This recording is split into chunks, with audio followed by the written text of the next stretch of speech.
بيحبك بجد ولا مجرد إعجاب عابر؟ الراجل لما بيحب بجد بيعمل 6 أشياء مهمين جدا بيكونوا أشبه بالبصمة كده. لو لقيت ال6 علامات أو الأشياء دول ما تسيبوهوش لأنه بيحبك بجد. ركزي معايا وركزي جدا علشان تقدري تفرقي ما بين الإعجاب العابر والحب. كتير منكم طبعا ما بيعرفش يميز المشاعر، لأن الراجل اللي بيحبك بجد مش شرط يقولك بحبك بس، إنما بيتصرف كمان على أساس الكلمة. جهزي ورقة وقلم علشان تكتبي ال6 علامات اللي هقولهم دلوقتي، لأنهم هيكونوا البوصلة بتاعتك. أول علامة هنا لما بيسمعك بجد وبتركيز، ولا بيقاطعك علشان هو يتكلم او ماسك موبايله مشغول بيه. يعني بيسمعك وكأن الكلام اللي بيسمعه منك ده اهم كلام بيسمعه في حياته، لان اللي بيحبك بجد هيحب كمان يسمع همومك واحلامك، هتكون بالنسبه له هي شغله الشاغل. تاني علامه هو احساسك معاه بالامان وانه بيثق فيكي جدا. امان يعني يخليكي تحسي ان في ظهر الجبل، لا قلق بقى ولا خوف. بتقولي رايك معاه وانت مطمن، بتتصرفي على طبيعتك وانت عارفه ومتاكده انه سندك. والاحساس بالامان هو عمله نادره فعلا، مش هتلاقيها الا في الحب الحقيقي. تالت علامه مستقبله وانت معاه فيه. يعني لما يخطط لمستقبله هتكوني جزء منه،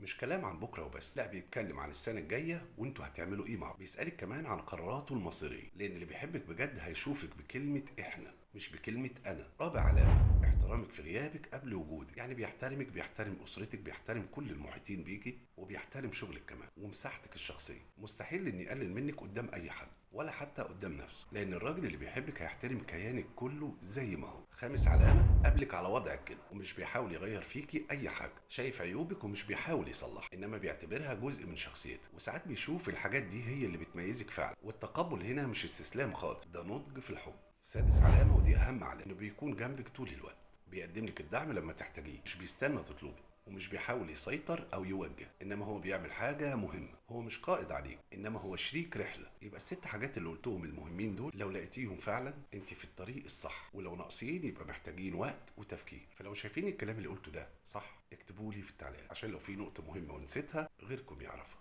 واعملوا مشاركه للي محتاج الكلام ده.